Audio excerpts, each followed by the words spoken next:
8 নং বটগাছি ইউনিয়ন কর্তৃক আয়োজিত আজকের দোয়া মাহফিলের অনুষ্ঠানের সম্মানিত সভাপতি পবা উপজেলা বিএনপির সংগ্রামী যুগ্ম আহ্বায়ক এবং 8 নং বটগাছির সাবেক চেয়ারম্যান এবং বটগাছি বিএনপির আহ্বায়ক জনাব মোহাম্মদ সোহেল ভাই, উপস্থিত বাংলাদেশ জাতীয়তাবাদী দল জাতীয় নির্বাহী কমিটির ত্রাণ ও পুনর্বাসন বিষয়ক সহ সম্পাদক এবং রাজশাহী মহানগরের সাবেক সকল সাধারণ সম্পাদক এবং রাজশাহী 3 পবা মোহনপুর আসনের এমপি পদপ্রার্থী জনাব অ্যাডভোকেট শফিকুল হক মিলন ভাই, যিনি আজকের আমাদের প্রধান অতিথি, উপস্থিত বিএনপি অঙ্গ সহযোগী সংগঠনের সকল পর্যায়ের নেতৃবৃন্দ কর্মী ভাইদের জানাই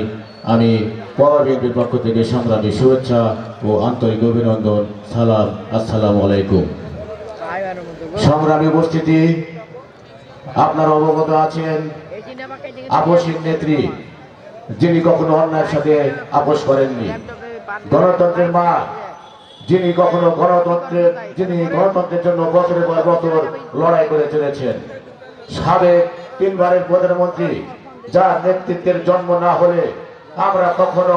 বাংলাদেশের গণতন্ত্র পুনরুদ্ধারের কখনো আমাদের মাঝে উপস্থিত হয়েছে